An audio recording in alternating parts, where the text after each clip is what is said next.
Hey friends, welcome back to the channel. It doesn't pay super well to be a singer, so I'm exploring some other options. I'm very excited to react to more Jewish choral music, and I now have a soft spot in my heart for this music, and it's all thanks to you. I'm obsessed with the passionate singing. I really love the strong connection to the text. They know what they're singing about. They just want to shout it off the rooftops. Is that even a saying? Today we're gonna listen to a wonderful choir, and I practiced this pronunciation, so I hope it's right. Yeshiva Darchei Torah choir, and the song is Shalom Aleichem. Let me know how that pronunciation was in the comments. If I did a horrible job, please let me know. I'll try to be better next time. Boo, you stink! By the way, can someone please put the translation in the comments? The first one I see, I'll pin it to the top of the comment section. I know this song means peace be with you, very heartfelt message, but I'd love the full translation in the comments. Thank you. But let's get to the video.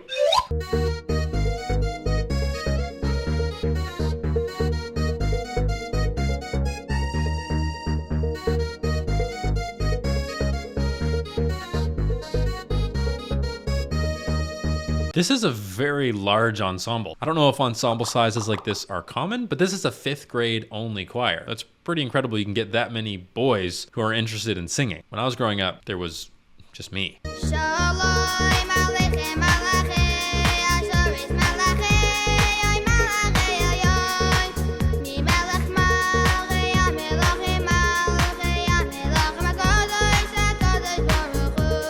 Something that I really respect and admire, and it's something I haven't talked enough about in previous videos. I'll link my other videos in the description below, but the very apparent high quality of the teachers and mentors and, vocal coaches, whatever they have, it's clearly working because all of these boys, and we'll see how they do in the rest of the video, but from what I've heard in other videos and so far here, the vocal quality seems to always be at the forefront of their minds. It's not the typical sound of a 5th grade boy. It's the sound that you want for a 5th grade boy, but you don't often get that. I like to call it a core sound. Your back core, your arm core. There's no extra clutter or fluff on the sound. It is very pure.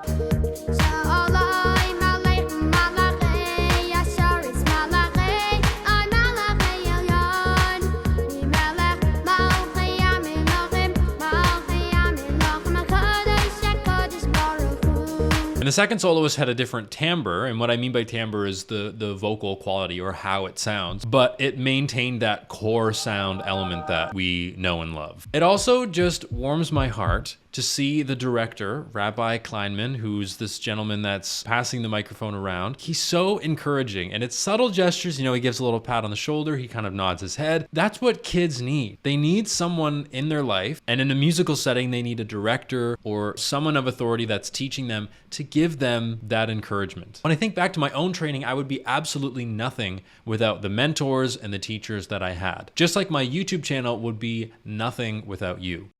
No, not that you. I mean you, the subscriber. So I just want to say thank you from the bottom of my heart for all of the amazing support you've given my channel, and hopefully the support you will give my channel in the future. Part of the reason I say I have a soft spot in my heart for this music is because of the relationship that I've formed with you and this wonderful Jewish music community that has supported and helped educate me on something I really knew nothing about. So thank you for that. I'm always looking to learn. I love different styles of music, and this is one I'm excited to explore even more.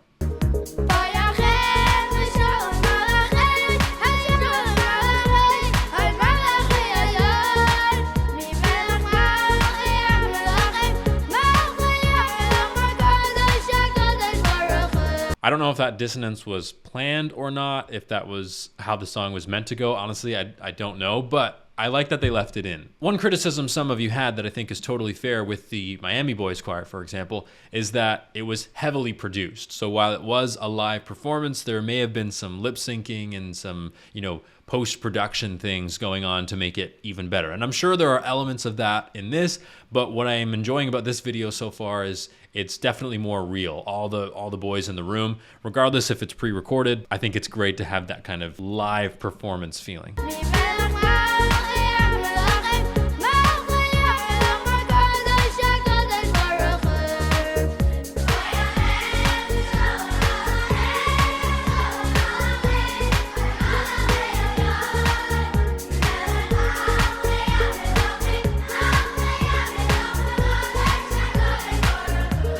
It's really cute to see some of them. They clearly know the words really well. They've worked on this a lot, and they're kind of just standing there looking around, singing all the words because they don't have to really pay attention that much. And I was totally like that when I was this age. When I was this age, I was in an honor choir that somehow got like 90 singers or something. It was a giant choir, and it was ages probably 6 to 16. I remember having fun for the most part, but I'd say about 50% of the time I was just thinking about something else. I could sing the words, I knew the music, but I was kind of somewhere else, and some of these kids are there too.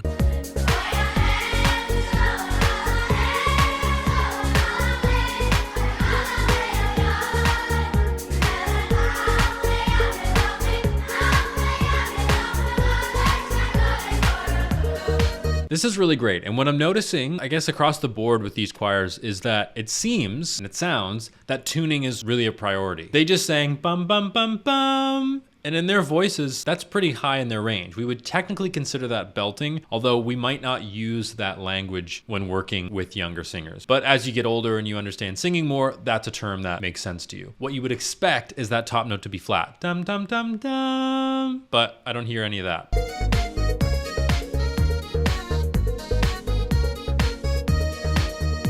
And it wouldn't be a Jewish choir YouTube video without some kind of epic dance break.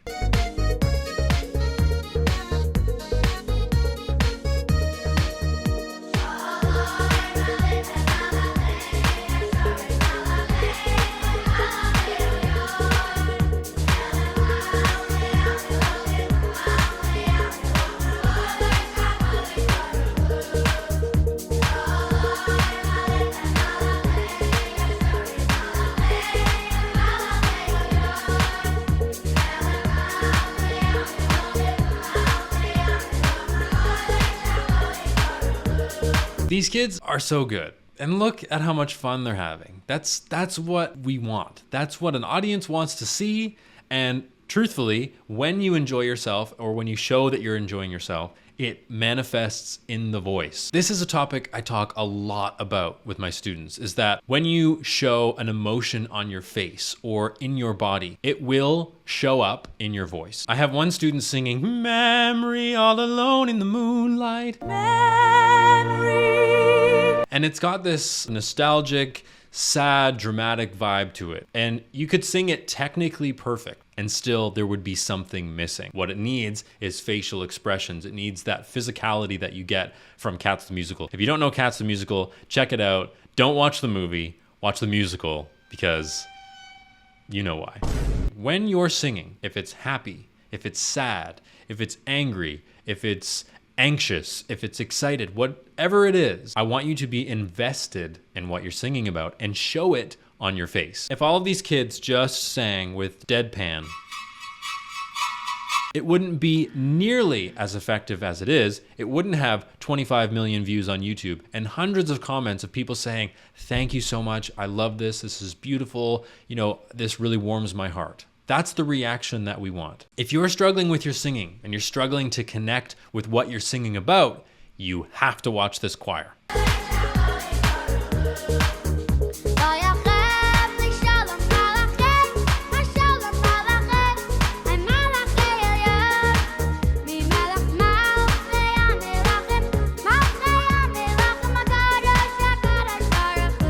I love that you can see them counting in their bodies. I've noticed that with a few of them when it's their time to sing or it's just a few seconds before, you can feel them counting. But let's listen to this soloist one more time.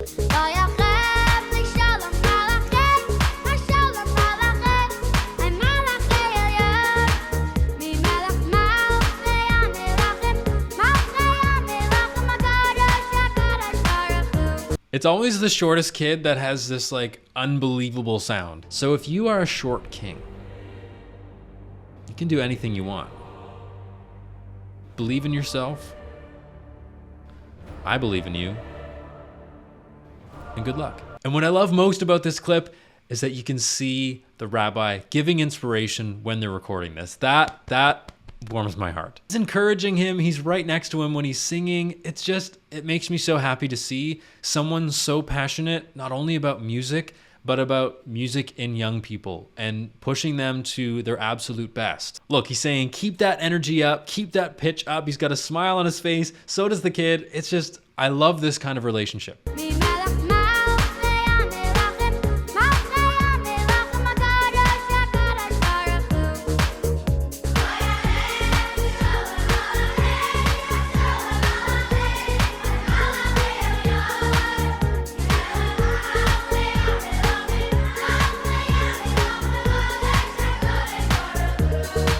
It's very bright. It's almost like if they had a unicorn horn. That's where the sound would be coming out. It's not far back in the throat. It's not overly chesty and vibrant. It's very pointed like this. And this is a beautiful sound, an appropriate sound for this age. You'll see kids on shows like American Idol or The Voice or that kind of show, and it's like 8-year-old opera singer.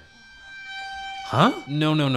That is not an appropriate style for that age. If you give an 8-year-old or a 10-year-old or even, a 16, 17, 18-year-old opera or something really intense like that, it can do some serious damage. So what I love about this group is that the music is appropriate and they're singing it in a very healthy way. It can sound professional, it can sound really good and high quality, and also be healthy.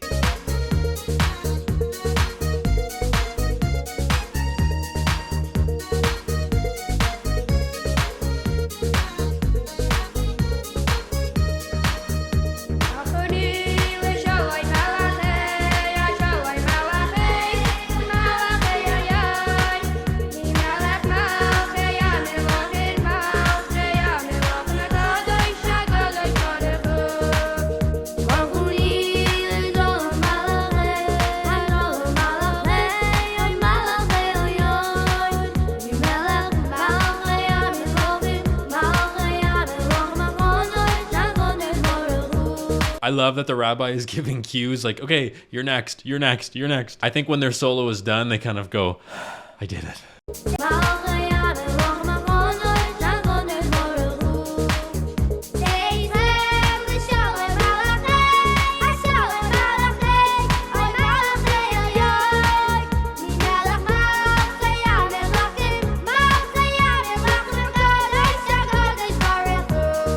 And the director does a fantastic job of choosing who gets to do what solo. So the two we listened to just before was kind of a lower part in the song. But these next two, it was higher, it was brighter, it suited their voices nicely. While you can have the same training and you can teach technique in the same way, every voice is going to respond differently.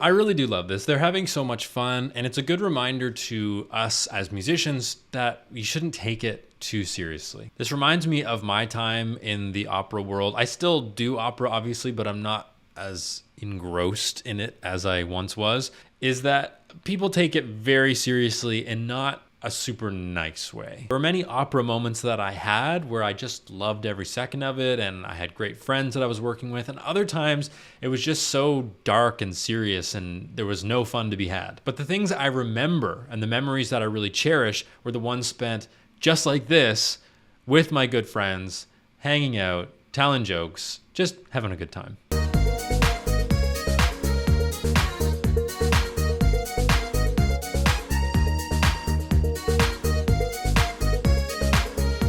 Even the adults, they're getting in on the fun too.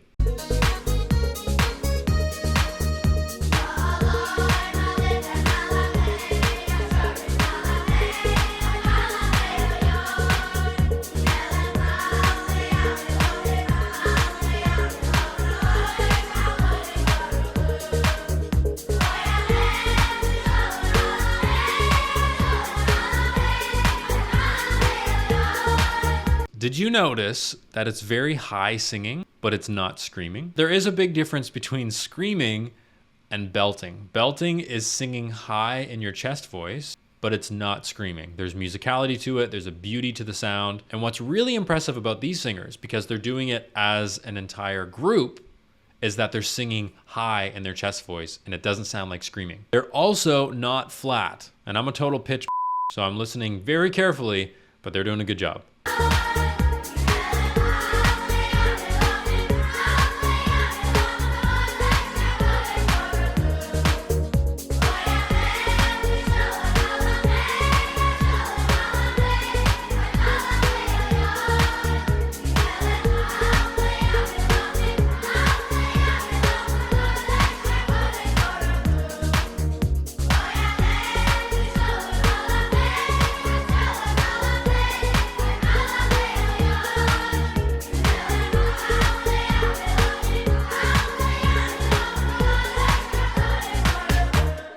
This group demonstrates what a choir is. It's a group of people coming together as one voice. Thank you for watching, my friends. If you enjoyed it, please like and subscribe. I'll link the original video in the description below. I'm gonna go back to practicing my pan flute now, so I will see you in the next video.